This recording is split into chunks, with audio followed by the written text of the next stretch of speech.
ভৌগোলিক অবস্থানগত কারণেই বাংলাদেশ সৌভাগ্যবান। এই সুবিধা সঠিকভাবে ব্যবহার করতে পারলে এদেশের অগ্রগতি রুখে দেওয়ার শক্তি নেই কারো। এমন মন্তব্য করেছেন অন্তর্বর্তী সরকারের প্রধান উপদেষ্টা ডক্টর মোহাম্মদ ইউনূস। বলেন, দুর্নীতিমুক্ত হতে না পারলে কোনো সম্পদই কাজে আসবে না। এ সময় দুর্নীতিমুক্ত জাতি গড়ার প্রত্যয় ব্যক্ত করেন প্রধান উপদেষ্টা ডক্টর ইউনূস। জুলাই আগস্টে বাংলাদেশের তারুণ্য প্রমাণ করেছে তাদের সম্ভাবনা, তাই সুযোগ দিতে হবে তাদের।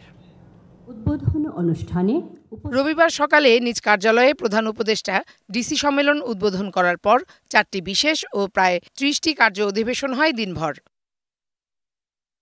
পরে রাতে চীনমৈত্রী আন্তর্জাতিক সম্মেলন কেন্দ্রে সভার আয়োজন করে বাংলাদেশ অ্যাডমিনিস্ট্রেটিভ সার্ভিস অ্যাসোসিয়েশন। এতে যোগ দেন প্রধান উপদেষ্টা ডক্টর মোহাম্মদ ইউনূস। সভায় উপদেষ্টারা সুষ্ঠু নিরপেক্ষ নির্বাচন আয়োজনের চ্যালেঞ্জ মোকাবেলা ও সরকারের সেবা জনগণের দুয়ারে পৌঁছে দিতে জেলা প্রশাসকদের কাজ করার পরামর্শ দেন।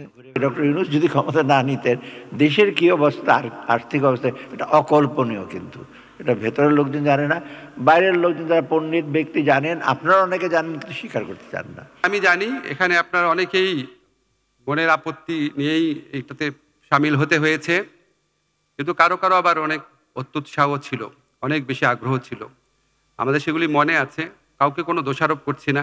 আমাদের সামনে একটি বড় চ্যালেঞ্জ, যে জাতিকে গণতন্ত্রের পথে আবার উত্তরণের জন্য একটি সুষ্ঠু নিরপেক্ষ নির্বাচন উপহার দেওয়া। পিছনের কৃতকর্মের জন্য ভুল ত্রুটি জাতির সামনে 25 বছরের ওয়ারেন্টিযুক্ত দীর্ঘস্থায়ী দরজা প্রোটেক্টর, আধুনিক ও মজবুত দরজা। ক্ষমা চেয়ে এবং সামনের দিনে প্রতিশ্রুতি করেই এগোতে হবে। এ সময় প্রধান উপদেষ্টা বলেন, ভৌগোলিকভাবে পাওয়া বাংলাদেশের সুবিধার যথার্থ ব্যবহার হয়নি। তিনি এই সম্ভাবনা কাজে লাগানোর প্রত্যয় জানান। নেপালের যে অবস্থা, ভুটানের যে অবস্থা, ভারতের 7 সিস্টারের একই অবস্থা। তার সমুদ্র দর্শন তার হয় না। তার সঙ্গে আমরা যোগ দিই একসঙ্গে এই অর্থনৈতিক অঞ্চল। আমাদের যে সমুদ্র বন্দর, তাদের মাল আনা নেওয়া করবে, আমাদের মাল আনা নেওয়া করবে, তাদের কাছে যাবে, তাদের অর্থনীতি আমাদের অর্থনীতি একসঙ্গে জাগবে। এ সময় দুর্নীতির চক্র ভেদ করার উপর জোর দেন ডক্টর মোহাম্মদ ইউনূস। আমাদের সারা গায়ে ঘা, এটার থেকে মুক্ত হতে না পারলে কোনো দিকে অগ্রসর হবার আমাদের উপায় নেই। দুর্নীতি থেকে আমাদের বের হতে হবে এবং শীঘ্রই হতে হবে। অপেক্ষা করলে হবে না।